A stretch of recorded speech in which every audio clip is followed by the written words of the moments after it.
Tasmania is located 41 degrees latitude south in a wind belt called the Roaring Forties. This is absolutely a spectacular coastline. We've got some of Australia's highest sea cliffs, high rainfall, moist gullies and diversity that allows huge timbers to grow right to the edge of the high cliffs.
Tasman Island's huge sea cliffs and windswept landscape certainly does make it one of the highlights of our tour. The continental shelf around Tasman Island comes closer here than any other point in Tasmania. In 1975 and 1906, people used to live on this island as well, as lighthouse keepers and their families. So the only access point onto the island was via this haulage way here. And sizes. And a lot of them are beautiful caves under the water, really good for diving.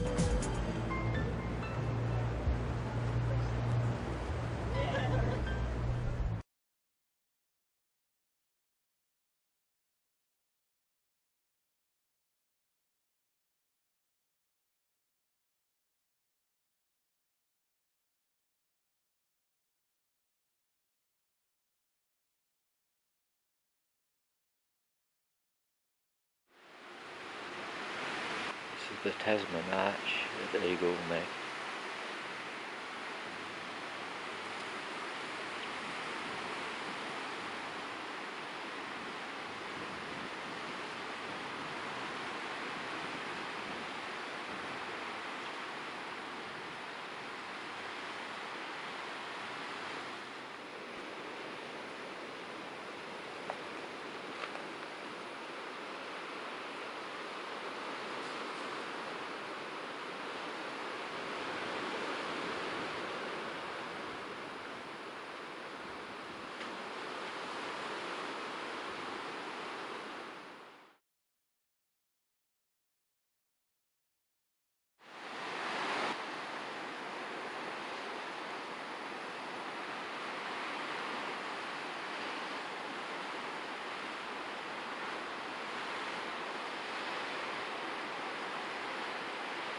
Spitting with rain.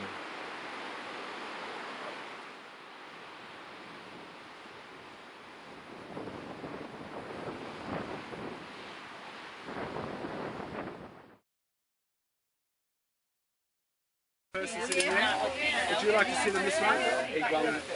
And the rest of you down the back. I've got one single seat here. You can go otherwise up the back with the brakes. Okay. No, Queensland. Pangaea, before we broke off into Gondwana land. All the continents of the earth were down at the bottom of the planet, around the South Pole area. This 50 million years ago, that's well before dinosaurs. And actually at the end of the Permian era, we lost about 90% of all life on the planet. All plants, all animals died. And we're going to see around the corner that in its molten form actually pushed this stuff.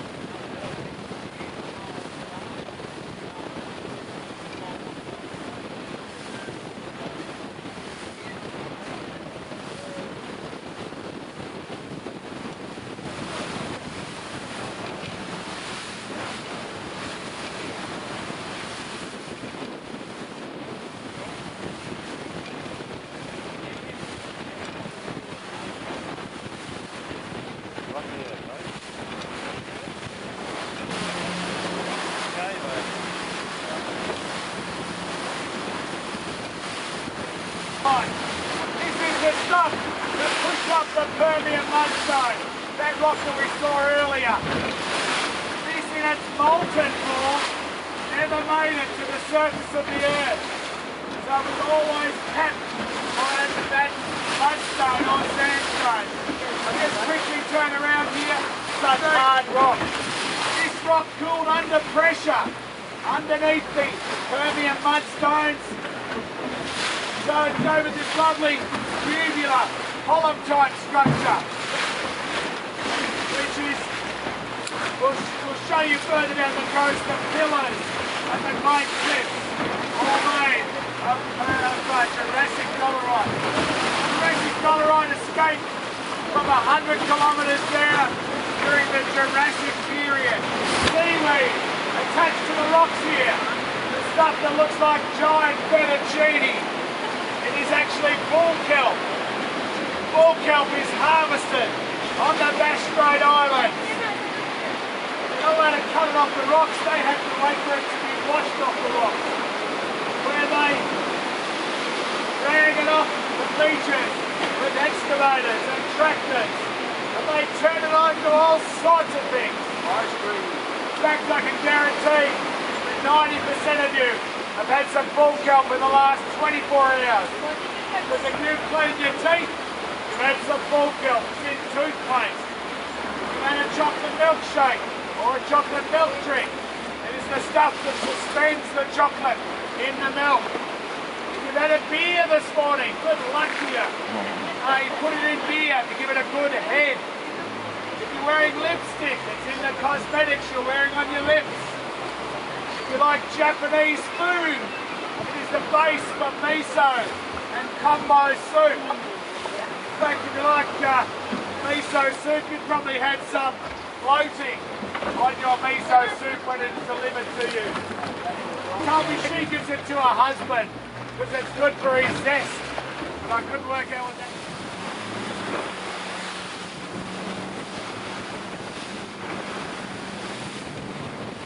One on this side. None of these houses are occupied anymore. Since 1975, the whole island has been automated. So no idea why this is called the Black Shore now, folks. Looks pretty imposing, doesn't it? Coast on this shore. This is a really calm day today. Oh, really?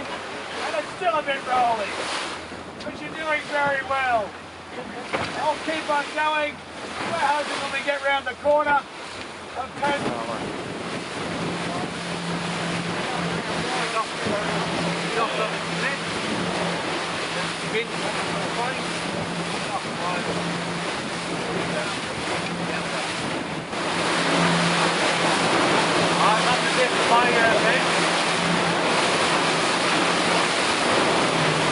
A haul out of Australian fur seals.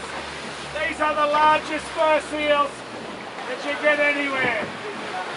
Going up to 260 kilos, 360 kilos they have been done. Folks, I will do a turn and come back the other way.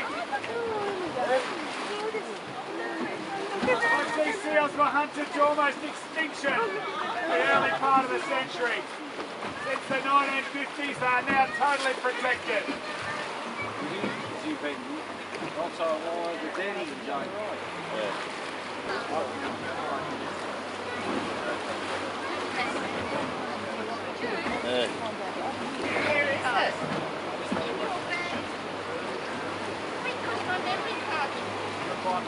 It onto a flat trolley cart and winch it all the way up the side of the island there. If you can imagine, they had to get enough gear to build 3 4-bedroom houses and a lighthouse. All went up that wire, winched up there and then go to where it was built. So, incredible.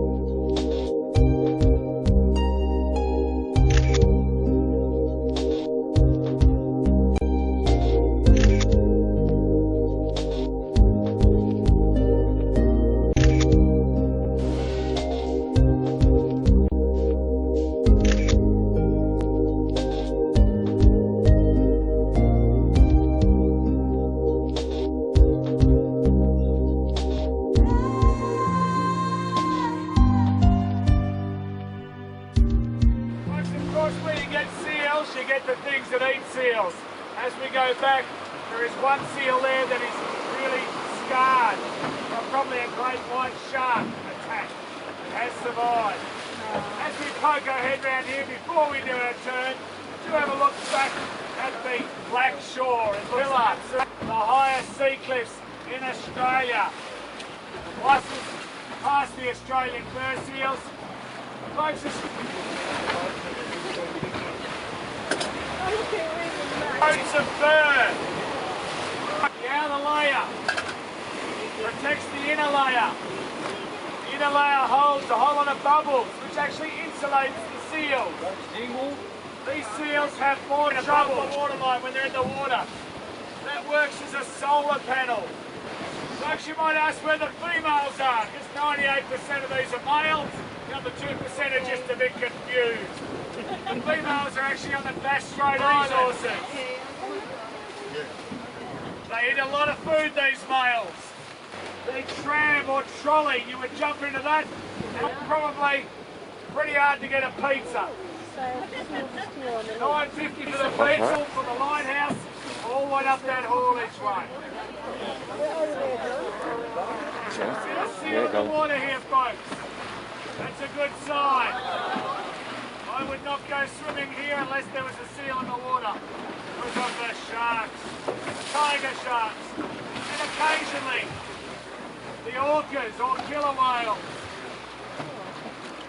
Those birds up there, folks, on the left-hand side, they are black-faced cormorants. One of 5 species of cormorants we get in Australia. They are actually the rarest of the 5. But you won't believe me, because they're the only ones we'll see today. Folks, I'm just going to above sea level, and as I say, the highest sea cliffs in Australia. This is all Jurassic right here, folks, and you can really see how this stuff cooled slowly over thousands of years, giving this lovely tubular column-type structure.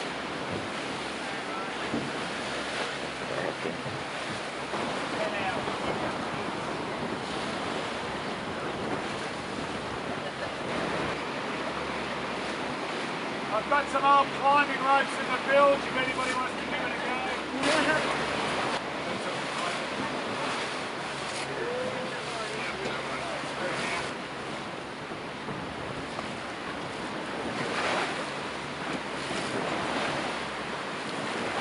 Pretty amazing cliffs, aren't they? And folks, I'm just going to move out a little bit. You can remain standing so you can get a shot from a bit further off.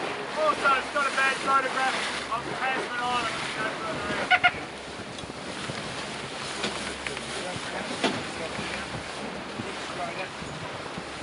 Okay guys are going to do a quick turn here. Tasman Island, I'd like to get a photograph.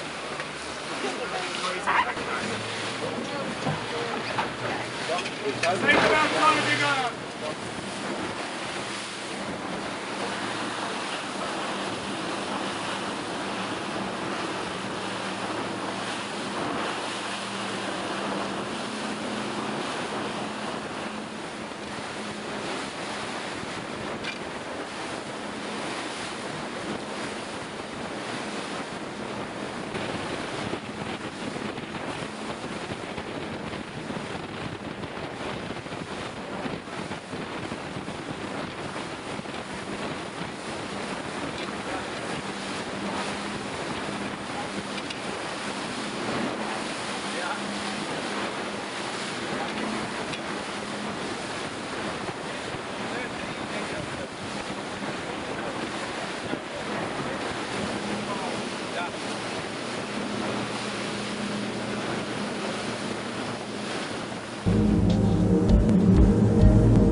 And here's one of the most famous places, the lanterns, which you'll see as we go around the corner.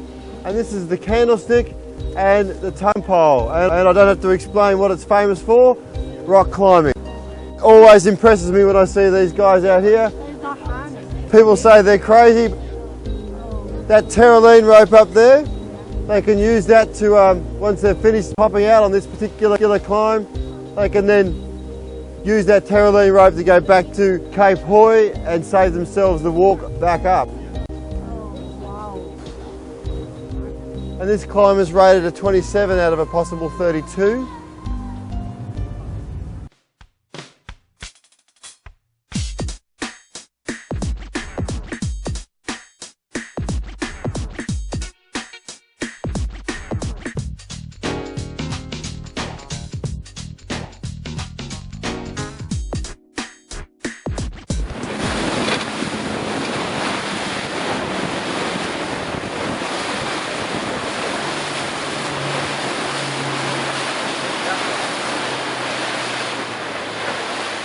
Okay folks, that headland over to our right is Cape Hoy, named by Captain Montecasto, an early Italian-born French explorer.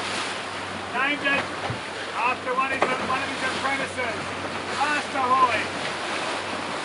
Folks, at the end of Cape Hoy, you can see the totem pole. 67 metres above sea level. Now, the candlestick, 130 metres above sea level. We don't want the boat to roll too much. Folks, you can see a terraline rope running the tank, which is way round the corner. 4 hours walk, abseil down Cape Hoy, jump across the rocks, climb the totem pole, rated at 25 out of a possible 32. Take about 6 hours. Then abseil back down, jump across the rocks, climb Cape Hoy, about a 5-hour climb. Walk back to Fortescue Bay, another 4 hours. Climbing. Once you've chopped out at the top of the totem pole, flip yourself into the terraline rope and shimmy across the rope, saving your time. We're going, oh, aren't you incredible? Or crazy. He then proceeded to tightrope walk. The terraline rope is just without a word of a line between the top of the totem pole back to Cape Hoy. He got halfway across Jets Crackers, steadied himself, got back up and tightrope walked back to Cape Hoy. We're not going to climb it, we're just going to look at it. We're going to come round. These are New Zealand fur seals. They're considerably smaller than their Australian cousins. The males get to about 140 kilo, the females about 30 kilo. However, they're much better divers than their Australian cousins. At night time, where the light doesn't penetrate down very far, and these animals do swim to great depths of about 350 metres, and the female during a trip feeding up for her pup may swim as far as 700 kilometres in 1 week. New Zealand fur seals also have different accents to Australian fur seals. We heard that vocal the Australian fur seals make. These guys make a much higher pitched type vocal, and hopefully maybe they might do something, but they all look pretty lazy and relaxed today on the rock. These guys tend to feed more at night time than during the day, so these daytime opportunities are a good time just to rest on the rocks. You'll notice some of them are raising their flippers very occasionally, and this is a way that these guys keep cool. So they've got a floor flipper, which is a system which is called a counter-current heat exchange, and they can lose a lot of heat by pumping the blood through that flipper, and that's exactly what he's doing. Tending to their pups, they have their pups in late December, early January, and they look after them until they're about 9. Australian fur seals, the young males and the young animals tend to hang around the colony until they're about 3, so they're just not as adventurous as what the New Zealand fur seals are. And these guys have probably been much more successful than Australian fur seals in terms of their recovery. Thoughts of around about 15% excuse that Australian fur seals are hunted, therefore they're more concerned about boats, but so too are these animals, and as you see, they're really not fazed by our presence at all, which is a really good thing. That way you guys can get a good look at these animals, and we can be quite happy that we're not disturbing them at all. Clear gelatinous organism, and fish will feed on that quite a bit. Snotty trevally, which is a local favourite around here, feed on that. So fur seals, as much as good a swim as they are, if they can live close to where there's a good food source, they'll take it.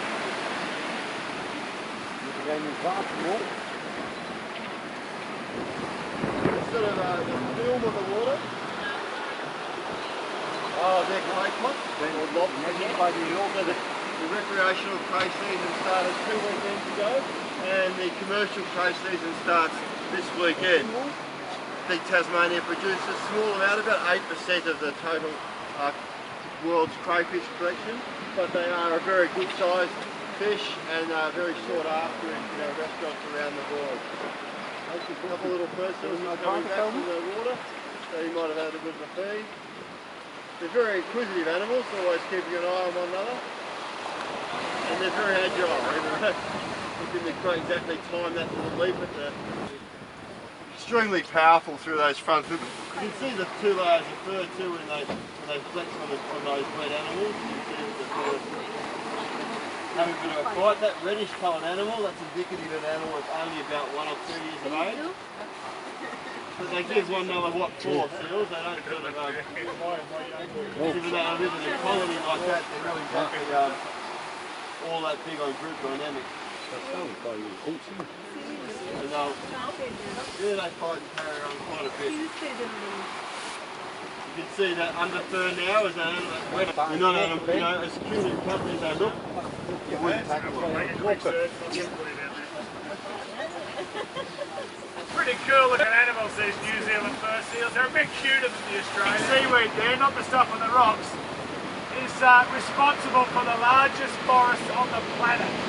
It is giant. It grows from a depth of about 30 metres on the ocean floor, and it is also the fastest growing plant on the planet. We live for 1 day in ideal conditions.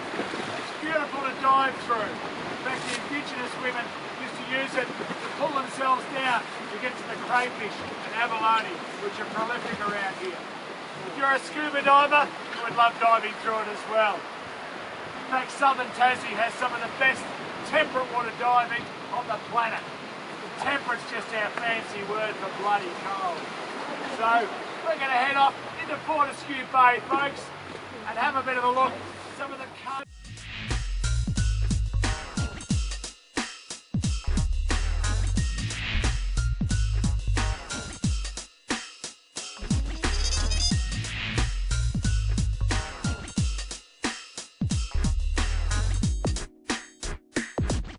Fishing pots. Tasmania today, you are still allowed for $75 a year to have 1 cray pot, which you're allowed to catch 5 crays a day. Let's go along the shoreline here and look at Fortescue Bay. I'll just slow down up here. You might want to get a photo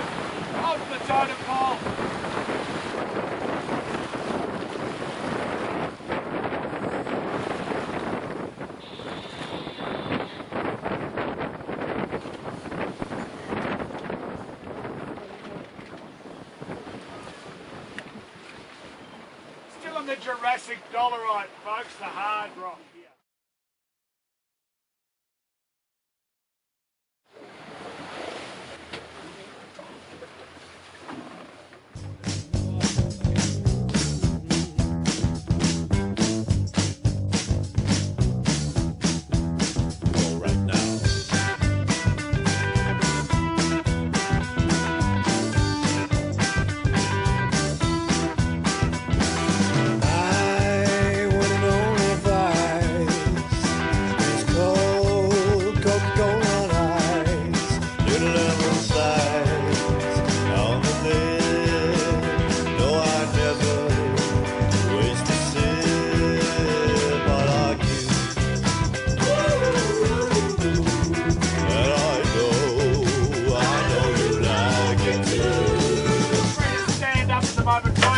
We've got a lot of black-faced cormorants over there on the William Pit. Folks, because of these beautiful little bays we've got around Tasmania, the Tasmanians have the highest per capita boat ownership of any other state of Australia. These beautiful, we get tuna coming through here regularly, and of course all the local fish, the flathead and flounder, striping trumpeter. Good thing about here, folks, is there's not too many buildings and not too many people. And to get out here, you'd have to walk or have a pretty good boat.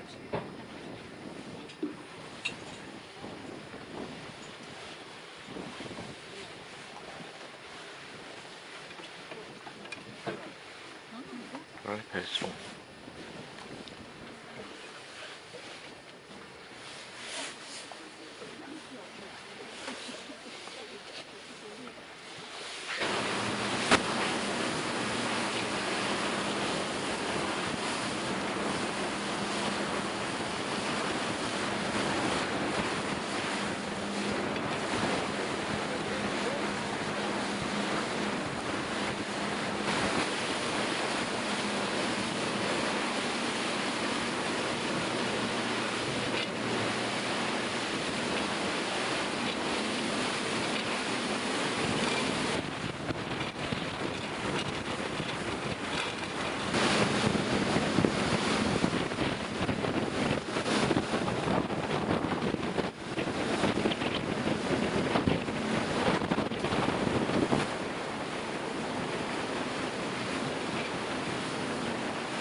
Laid down in the try towards the equator.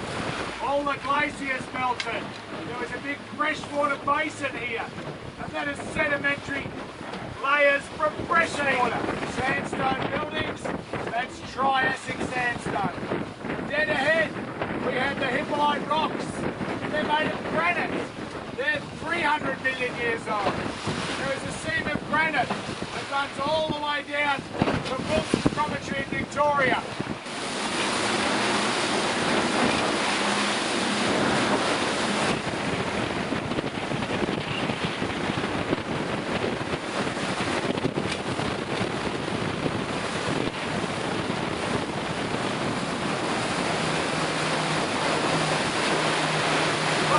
Waterfall Bay. Waterfall Bay is a marine protected area, or MPA. It's named after that wet patch on the rocks over there. Folks, on a good wet season, that waterfall will flow down the cliffs.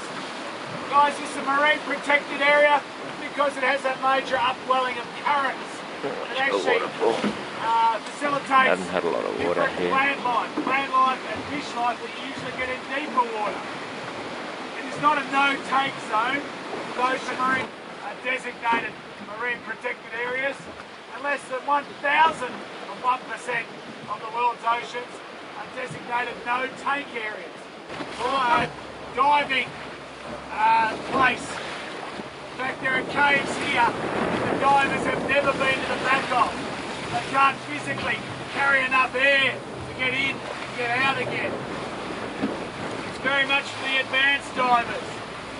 On average, they lose one diver a year here. A mate of mine was diving here a few years ago. He got bounced off the roof of the cave, knocked unconscious. His regulator fell out of his mouth and he died.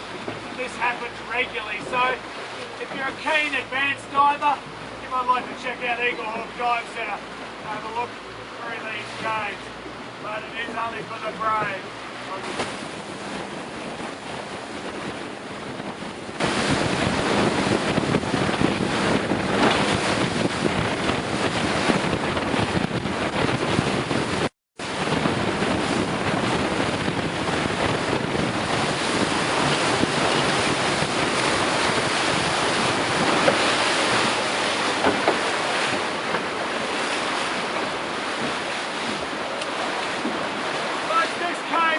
Called Patterson's Arch.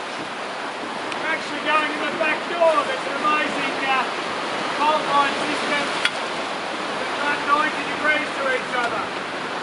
So there's a cave in this side, there's a cave that's going to appear on our right hand side. Patterson's Arch, named after Governor Patterson, an early governor of Tasmania. Have a look left and right as we sneak up here, folks. There's a nice cave to the left as well. Wow.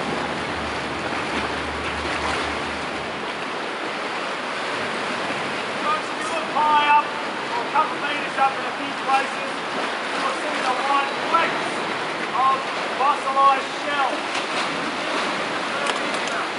265, 290 years.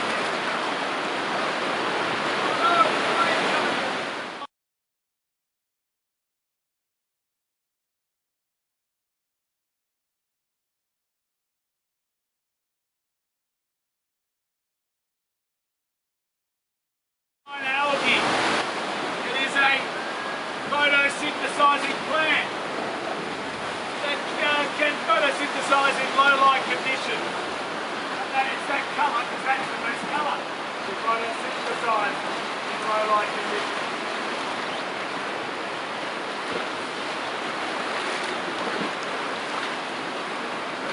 Good place for crayfish and abalone in here, folks.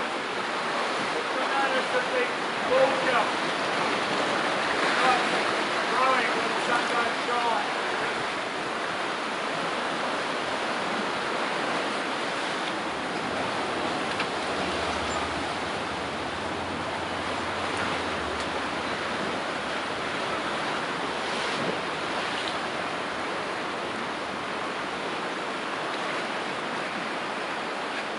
Okay, I'll get you back in your seat.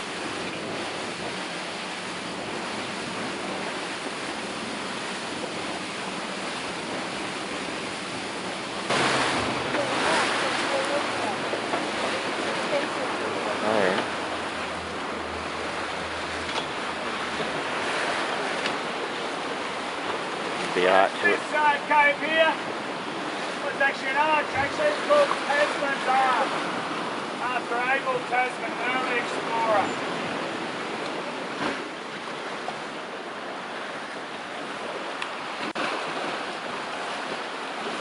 We're back in that Birmingham mudstone again, folks. We've put a fence up the top there to keep the Homo sapiens out. Very strange species.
Pirates Bay.